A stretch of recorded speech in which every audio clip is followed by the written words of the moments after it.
ช่เป็นอะไรคือเศร้าแท้ฮะมียังกะคอยคอยว่าคอยจาเนาะมันเกิดเหตุยังขึ้นพอเขามาเมื่อวานนี้พอจะมาพี่เมื่อวานนี้น้อยเป็นยังไงเนาะจะปวดหัว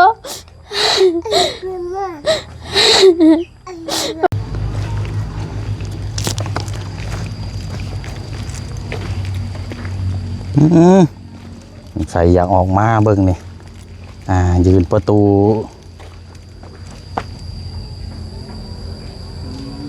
ตกประตูไว้ว้าวเนาะเอาคือเก่าคือเดิมเด้อมื้อนี้พี่น้องเนาะมื้อต่อมื้อวันต่อวันมื้อนี้ก็วันที่28ได้วันเวลานี่ก็จะสิ้นเดือนแล้วพี่น้องเนาะก็น่าจะเป็นวันอังคารเนาะพี่น้องเนาะตามที่นัดหมายจะนำพาทางน้องคำดีแต่ว่าสิได้โทรหาทางรถกู้ภัยเฮาก่อนพี่น้องเนาะทางทีมงานพรหมเทพเนาะว่าสิให้ทางนายเพิ่นนำส่งลงไปก่อนนั่นแหละพี่น้องเพราะว่าเฮาฮู้จักกันกับเพิ่นแน่เนาะเอาจังว่ากันเนาะพี่น้องเนาะเบิ่งทางนี้ก่อนบาดนี้โอ้ยใช่เป็นนี่เด้อโอ้มีเนาะมีเหือมีแห้งหลายแล้วผู้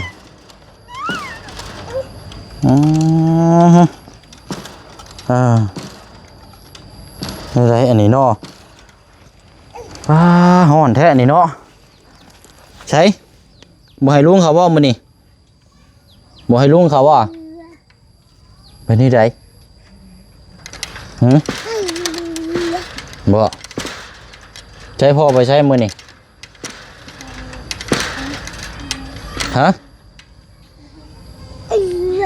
พ่อจะไปใช้มื้อนี้บ่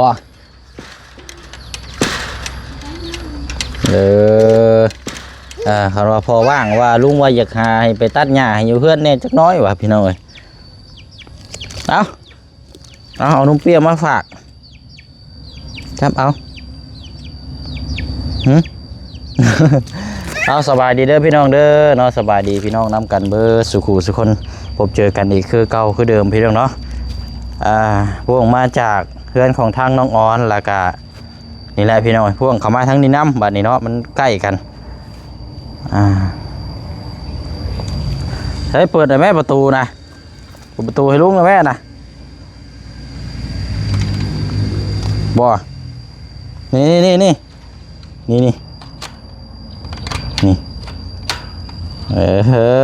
นั่นแหละนั่นแหละดึงเอาไปวันนี้ไปเอาใช้ล็อกเลยไปค่อยเดี๋ยวล้ม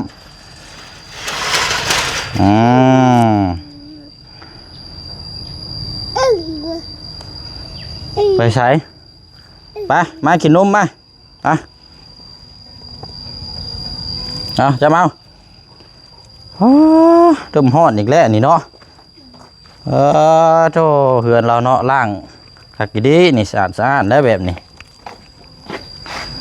มาแม่โอ้ไปเลยได้น้องฮังฮะไปแล้วมาแม่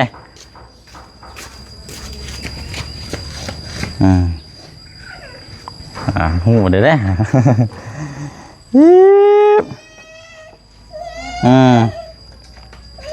โอ้เครียดละถอดรองเท้ากู้เยื่อยเนาะเอาไปหน่อยเบิ่งก่อนเพื่อจะไปให้ไปห้องให้โอ้ยให้ห้องอะไรค่อยบุกล้ามาได้ค่อยห้องลายเนาะเอาสบายดีปะลุงก่อนเอามื้อนี้ก็ถือว่าเป็นอีกมื้อนึง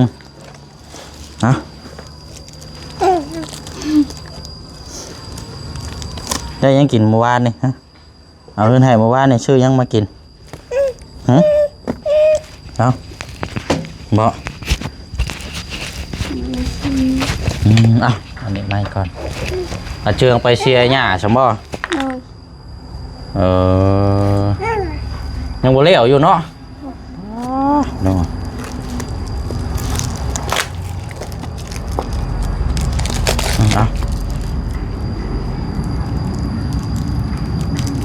ลองแกะเบิ่งอยู่ฮะ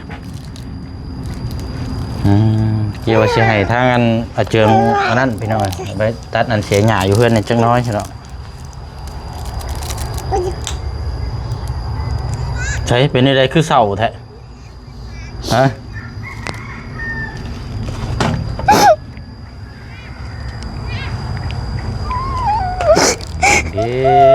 มันนี่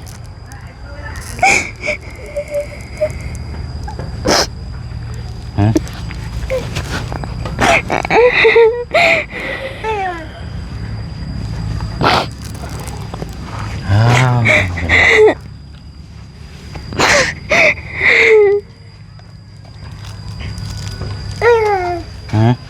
อ้าวบังมาบลุงให้มาเห็นหน้าตาเศร้าๆแล้วแบบ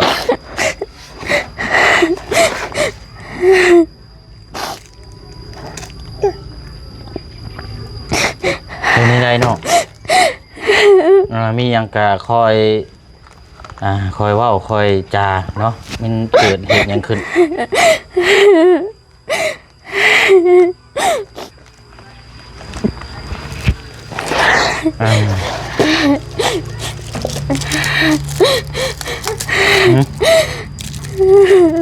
มีอย่างกะว่าให้อ้ายฟังได้มันเป็นน้ำไม้หรือว่าเป็นแบบใดนะถือว่าเป็นน้ำไม้เขามาเรื่อยแบบซี่กับอ้ายก็สีโบเขามาหรือว่าเกี่ยวกับเพราะว่าอ้ายเขามาเนี่ยก็คืออยากถ่ายทำคลิปให้ทางปลาลุงแต่ว่ามันผิดอย่างนะถึงสิเล่นนี่แหละเอากินนอนแมวเจ็บโอ้บ่ได้เกี่ยวกับไม้หรอว่าน้อย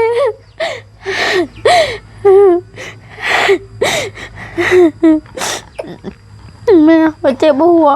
พอเขาก็ไปอยู่นี่ดีใจก็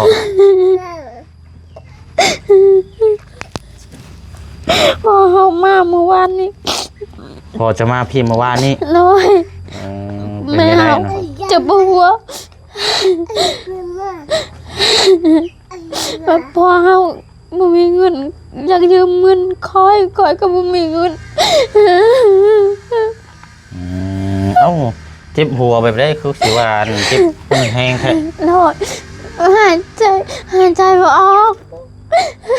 ตอนนี้อยู่หุ่นบ่ตัวนี้แม่เจ้านะคือบ่พาเรามาก่อนล่ะไม่เงินอ้าวพี่น้อง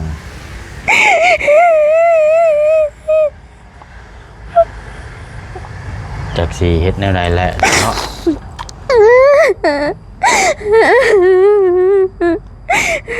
คนอื่นได้แต่บ่มีบ่ทางอื่นน้องเจ้าบ่มีบ่ทาง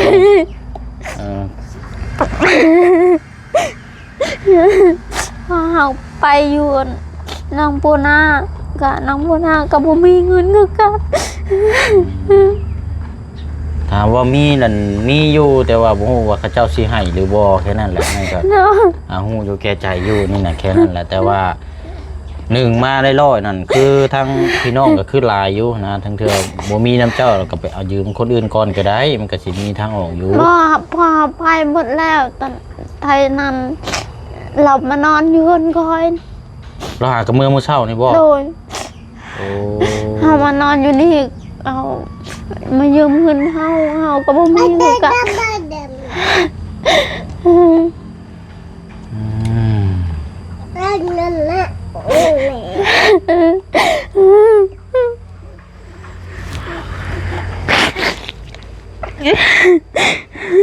จักสีช่อยแนวใดแล้วอ้ายกับพี่น้อยเนาะพบกันครับได้มองวันนี้สิเฮ็ดได้ฉบับนี้น้องอันบ่ได้พามาบ่แม่เจ้าน่ะน้อยบ่ว่าสิเจ็บหัวเจ็บหางสิบ่พาอันนี้ทางอ้ายน้องก็คือว่ามีอยู่คือบ่พาทางแม่มาก่อนมาหาหมู่หาหยังเราบ่มีเงินนี่ก็เงินเฮาใช้น้ำมัน50,000เฮ้ยแล้วใช้น้ำมันละมือ เอ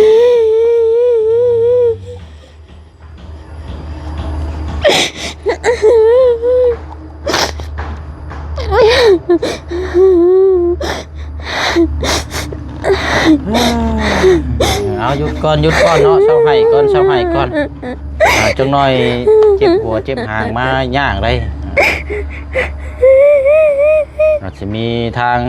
นั่นออกอยู่ดอกการเจ็บป่วยนี่ก็นั่นแหละแต่ว่าพูดถึงลูกเต้าอันก็คือหลายคนอยู่นะจังหน่อย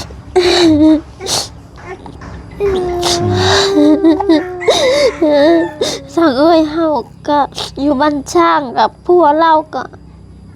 ติดคุกแล้ว ผัวที่มาอยู่นี่ตะกี้หันบ่ เนาะ อ้าว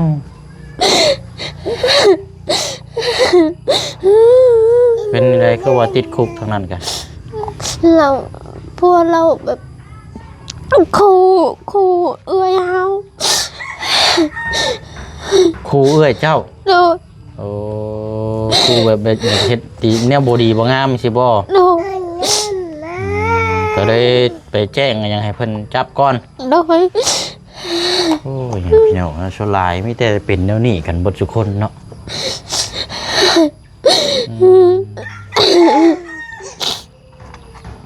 นี่ก็ไม่พี่น้องยังมีคือกัน และ ใช่เอาลูกกินลูก พอเมื่อมากินข้าวเลยเมื่อแล้ว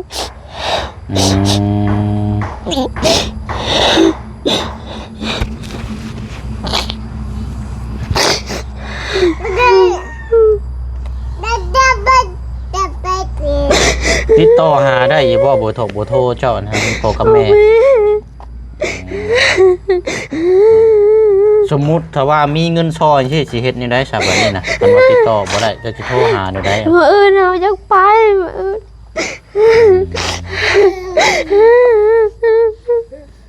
าคันว่าเจืองอยู่ยังว่าให้เราพาไปรถเนาะมื้อนี้ก็ไปเบิ่ง เจืองอ้าวพอแม่เราเจ็บเราก็ไปเฮ็ดเบี้ย ก็ลิ้นจะชื่อนี่ก็ได้ใช้หลอดใช้ไปเบิ่งแม่ได้ฮะไปเบิ่งแม่จะได้ฮะไปโอ้ยพอก่อนหยุดก่อน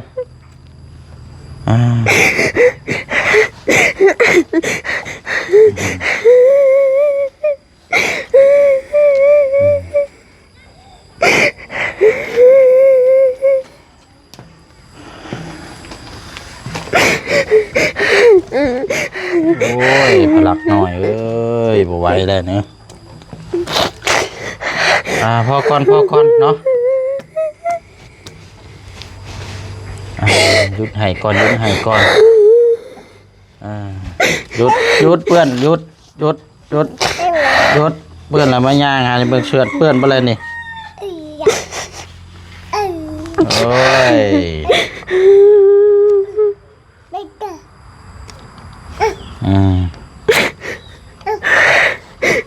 เพื่อนนี่เบิ่งลุงไปเอาเสือมาเช็ดก่อนไหมโอ้ยเนาะไปอยู่คนน้อยน่ะก็นอน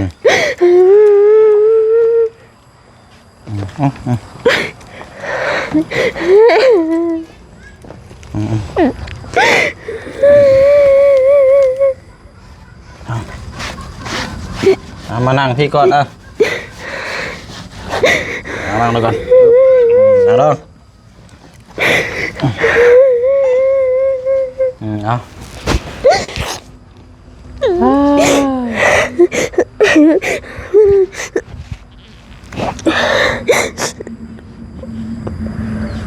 พอเจ้าหากับมือเช้านี่เนาะแต่ว่าเรามาเมื่อคืนนี้เราว่ามือแรกเมื่อคืนนี้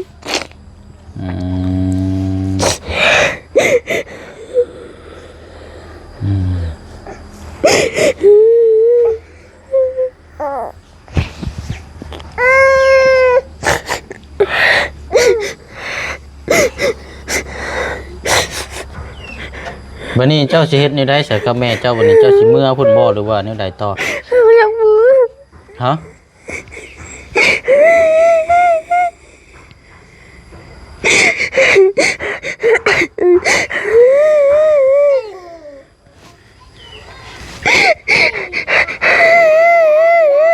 เดี๋ยวเลยบาดนี้พี่น้องเอ้ย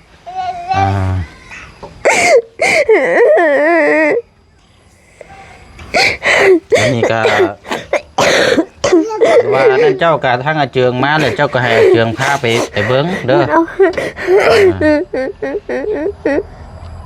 เขาให้เจ้าไปเจ้าก็มาตอบเราก็ไปเรียกแล้ว อืมอืม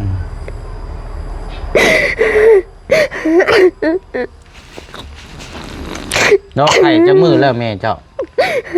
แต่สองจับมือแล้ว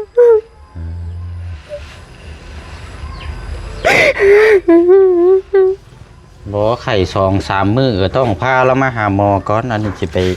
บางเทื่อบางทีก็ป้าเราไว้อยู่พุ่นมันก็เจ็บแห้งแล้วเนาะ น้อย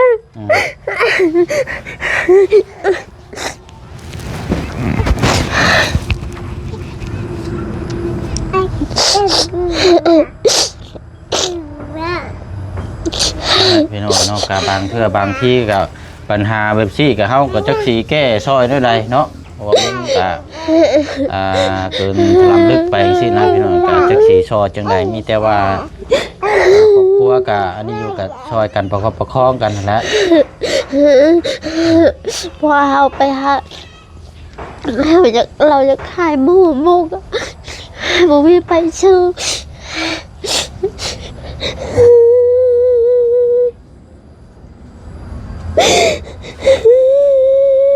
หยุดก่อนหยุดก่อนหยุดให้ก่อนหยุดให้ก่อนนี่แหละพี่น้องไว้ช่องปิวแล้วนี่ให้ลูกลายบดีได้นี่เอ้ยเนาะเดี๋ยวขอสต็อปก่อนคุยกับน้องเพิ่นก่อนพี่น้อยมีสติลมก่อนเนาะนิ่มนะทางนี้รู้จักยังทางนี้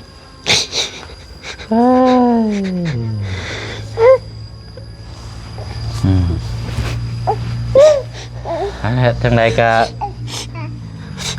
ไม่ได้ขึ้นอยู่กับทางอาเจืองและคันว่าเจ้าในการทางอาเจืองพาไปไปเยี่ยมไปยามแล้วมาจังมุ่งสามารถแต่หัน เขาบอกว่าให้เราไป แต่ว่าเจ้าบอกให้เรานั่นบาพาไปแล้วมันบ่แต่ว่าเราบ่พาไปเรานั่นไปเสียหญ้าก่อน โดยเราไปแล้วบอกเขาเบื่อแล้วเราไป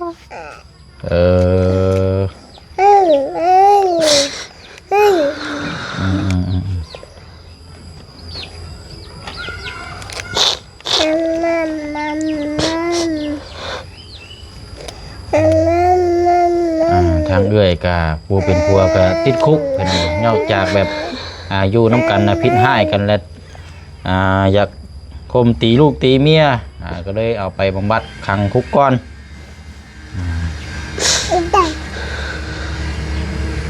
ยากแล้วพี่น้อยเนาะการเงินการคำชั่วมือนี่คันบ่หาดีรอมันก็คือว่าขนาดลำบาก ทางเอื้อยไม่เฮาก็เสียก็แบบนี้แหละงานบ่มีนี่ย้อนเสียตอนเฮาไปตอนนั้น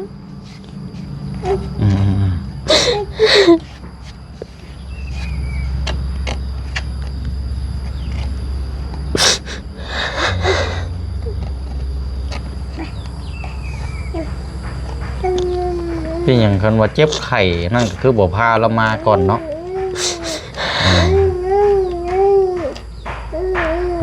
ไปหน่อยว่าเนี่ยเนาะมันก็คันบีแบบว่ายากบ่มีนี่ก็ยากเลยนี่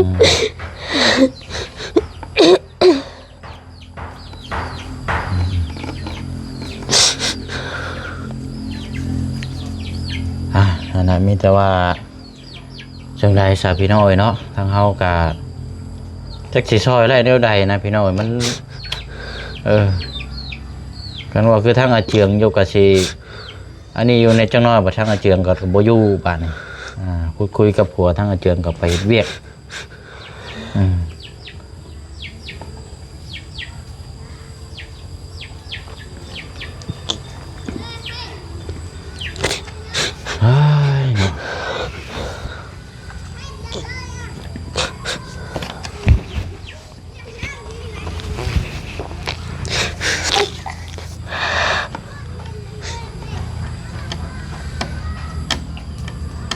ว่านำไปน้องก็สิบ่มี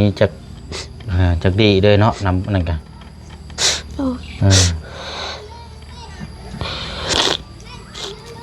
แต่ว่าก็คือว่าเนาะมีอยู่บางเทื่อเพิ่นก็บ่อยากให้ต่างคนก็ต่างเฮาก็ฮู้อยู่แล้วพี่น้องว่าเรื่องเงินเนาะอันนอกจากสิจิตใจงามนี่หรอ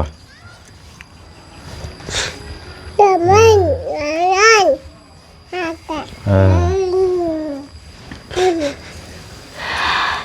เนาะเอาแล้วอดทนเบิ่งก่อนเด้อขนาดกัดจะว่ากันพี่น้องเอ้ยเสียงก็จักสิซอยได้จังใดพี่น้องเนาะมีแต่ว่าพังเบิ่งตัวจริงนั่นแหละเป็นแนวใด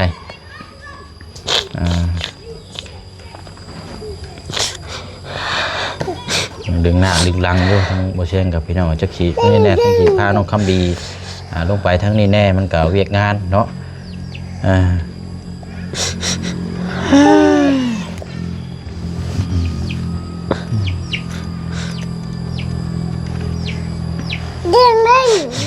ช่วงเที่ยงบ่ทางอาเจืองมากยังบ่ฮู้เลยโตคันว่าช่วงเที่ยงคันว่านั้นน่าสิเข้ามาไหมอ่ะนะ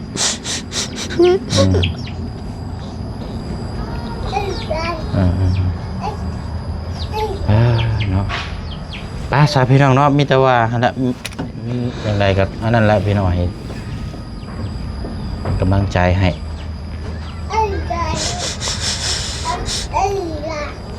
ว่าเรื่องการซอยนี่ก็มันก็ใช่เงินลายคันสิว่ากันเนาะมันก็บ่ถึกนะพี่น้องคันสิว่ากันเนาะว่าความเจ็บความป่วยมันก็ดีกเลี่ยงบ่พ้นพี่น้องคนเฮาบัดค่าสิเจ็บมันก็เจ็บคือเพิ่นว่านั่นแหละกินข้าวอยู่ดีๆก็ยังหายใจบ่ได้บางคนก็อันนี้ก็เฮาเว้าเรื่องเจ็บเรื่องป่วยเนาะมันก็ดีกเลี่ยงบ่ได้พี่น้อง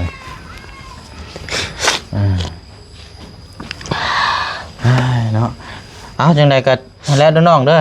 เดี๋ยวก็จังว่ากันเดี๋ยวก็สิมีทางใกล้ออกอยู่มั้งพี่น้องเนาะทางพี่น้องก็นี่อยู่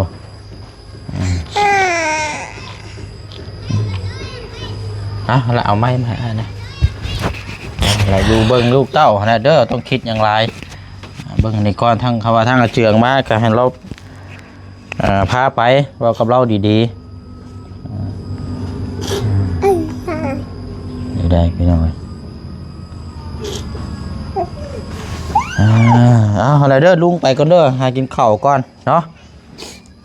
เอาละว่ากันสาพี่น้อยกันว่านั่นก็เดี๋ยวไอ้สีขาวมาใหม่เด้อแล้วพี่น้อยโอ้ยเนาะได้ปกติแล้วพี่น้อยว่าเรื่องเจ็บเรื่องอันนี้ก็ทั้งเป็นเสาหลักแน่ก็แม่นเนาะก็เอาละเนาะจังไดก็เป็นกำลังใจให้ทั้งน้องฮังพี่น้อยแต่ว่าถึงนี่ก็ทั้งญาติพี่น้องนะพี่น้องก็ยืมก่อนกะสิว่าเรามาหาหมอก่อนก็ได้พี่น้องแต่ว่าก็สิบ่มีบ่เลยเนาะมันก็สิเป็นไปบ่ได้มั้งพี่น้อง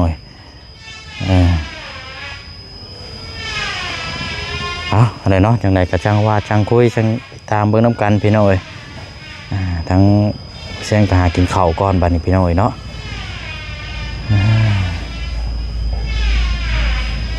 ตกใจบ่เลยพี่น้องบ่เสียงนึงว่าเป็นน้ำบ่เสียงนึงว่าเข้ามารู้จังซี่ยันว่าเป็นพิษนั่นพิษนี่เกี่ยวกับหยังนะพี่น้อง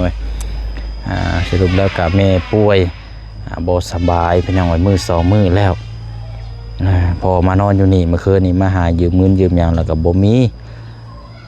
จำเป็นแล้วก็มื้อเช้านี่ก็เมื่อซื่อๆพี่น้องเนาะ